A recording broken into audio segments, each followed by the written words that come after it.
আপনারও গরুর কি বাছুর মারা যাচ্ছে লাম্পি হওয়ার কারণে? লাম্পি হলে করণীয় কি করবেন সবকিছু থাকতেছে এই ভিডিওতে। তো এই ভিডিওটি হচ্ছে আপনার জন্য, না দেখলে আপনি মিস করবেন যে লাম্পি হলে করণীয় কি। তো সবাই সম্পূর্ণ ভিডিওটি দেখার চেষ্টা করেন। আসসালামু আলাইকুম সবাইকে, কেমন আছেন আপনারা? আশা করি ভালোই আছেন। তো সবাইকে আমার শখের ফার্ম চ্যানেলে স্বাগতম।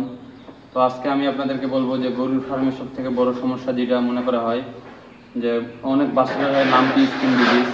তো লাম্পি হলে কীভাবে সারাবেন, করণীয় কি, আর কিভাবে লাম্পি ঠিক করবেন, তো সব কিছু থাকতেছে এই ভিডিওতে। তো যাদের ফার্মের এই সমস্যা আছে তারা অবশ্যই সম্পূর্ণ ভিডিওটি দেখার চেষ্টা করবেন, তাহলে আপনাদের লাম্পি সম্পর্কে ধারণা হয়ে যাবে। তো চলেন ভিডিওটি শুরু করি। প্রথমে আসি লাম্পি বাছুরেরই কেন হয়, বড় গরুর কেন হয় না।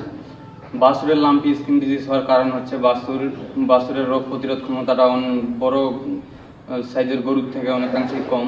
ওদের বয়স কম, তাই ওদের রোগ প্রতিরোধ ক্ষমতা কম, তাই লাম্পি স্কিন ডিজিজ বাছুরের বেশিরভাগই হয়ে থাকে। তো লাম্পি যদি আপনার ফার্মে যদি অ্যাটাক করে ফেলে তাহলে আপনার করণীয় হচ্ছে সবার প্রথমে আগে বাছুরটাকে আলাদা করে রাখবেন, যে ভালো গরুর সঙ্গে যেন না থাকে বাছুরটি এক সাইডে আলাদা করে রেখে দিবেন।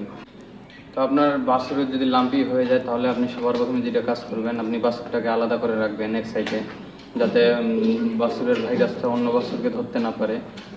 তারপর মনে করেন আপনি ডক্টর ডাকবেন একটা ভালো মানের, কারণ লাম্পি স্কিন ডিজিজ এটা খুবই ভয়ানক বা গরুর বাছুরের জন্য। অনেক সময় বাছুর মারাও যেতে পারে, মারা যায়, অনেক বাছুরই মারা যায়, আমাদেরও গেছিল। তো লাম্পি যদি আপনি ভ্যাকসিন প্রথম অবস্থায় না করেন তাই লাম্পিটা আসে।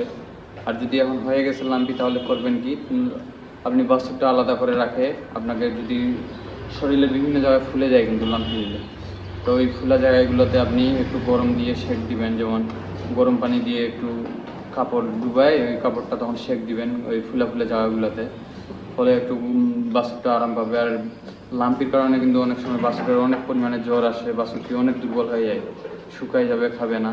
তাহলে আপনারা কী করবেন, তখন আপনাদেরকে কিছু নরম খাওয়ার, যেমন মার ভাত বলেন বা আরও অনেক কিছু, যেটা সহজে বাছুরটা হজম করতে পারবে, আপনি ধরে ধরে খাওয়াই দিবেন। লাম্পি হইলে কিন্তু বাছুরটা খাবে না আপনার, তো আপনি খাওয়াই দেওয়ার চেষ্টা করবেন। আর এইভাবে করতে করতে একটু টেক কেয়ার করতে করতে আর ডক্টর আনলে কিন্তু 4-5 দিনের একটি ডোজ করাবে অবশ্যই, ইঞ্জেকশন দিবে ব্যথানাশক জ্বরের।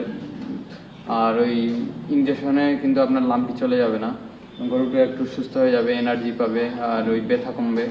ফলে আপনার বাছুরটি খাওয়া শুরু করলে পরে আস্তে আস্তে আপনার বাছুর সুস্থ হইতে পারে, আশা করা যায়। আর যদি আপনার বাছুরের যদি ওই লাম্পিগুলো ফেটে যদি রক্ত বাহিরে, তাহলে আপনার করণীয় হচ্ছে পটাশের পানি দিয়ে আপনি একটু ধুয়ে দিবেন বাছুরের বিভিন্ন লাম্পির জায়গাগুলো, যাতে কোনো ভাইরাস বা ব্যাকটেরিয়া না থাকে, ভালো করে ওয়াশ করে দিবেন। আর আপনি লক্ষ্য রাখবেন একটু যে বাছুরটার উপর যেন কোনো মশা মাছি না পড়ে, কারণ পড়লে ওইগুলো থেকে আরও ভাইরাস আসতে পারে। তো আপনাকে মেন যেটা কাজ করতে হবে ওইটা হচ্ছে আপনাকে দ্রুত ডক্টর আনে সঠিক চিকিৎসা নিতে হবে। আর বাছুরটির যত্ন নিজেকে নিতে হবে আপনার, যাতে বাছুরটি ঠিকমতো একটু খাওয়া দাওয়া করতে পারে। আর বাছুরকে আপনি বিভিন্ন টেক কেয়ার করতে পারেন, তাহলে বাছুরটি ঠিক হওয়ার সম্ভাবনা থাকে। আর যদি আপনার বাছুর থাকে আরও ভালো, যে লাম্পি হয়নি, তো ওইটাকে অবশ্যই ভ্যাকসিন দেওয়ার চেষ্টা করবেন, লাম্পির ভ্যাকসিন, তাহলে আর ভাইরাসটা আক্রমণ করতে পারবে না। আর যদি ভ্যাকসিন না দেন তাহলে অবশ্যই আপনার লাম্পি আসতে পারে। আর লাম্পি আসলে ট্রিটমেন্ট ভালোভাবে না নিলে আপনার গরুর বাছুর মারা যেতে পারে। তো ভিডিওটি কেমন লাগলো অবশ্যই কমেন্ট করতে ভুলবেন না, ভালো লাগলে অবশ্যই লাইক ফলো দিয়ে চ্যানেলটি সাবস্ক্রাইব করে আমাদের পাশে থাকবেন। তো সবাই ভালো থাকেন, সুস্থ থাকেন, সবাইকে আল্লাহ হাফেজ।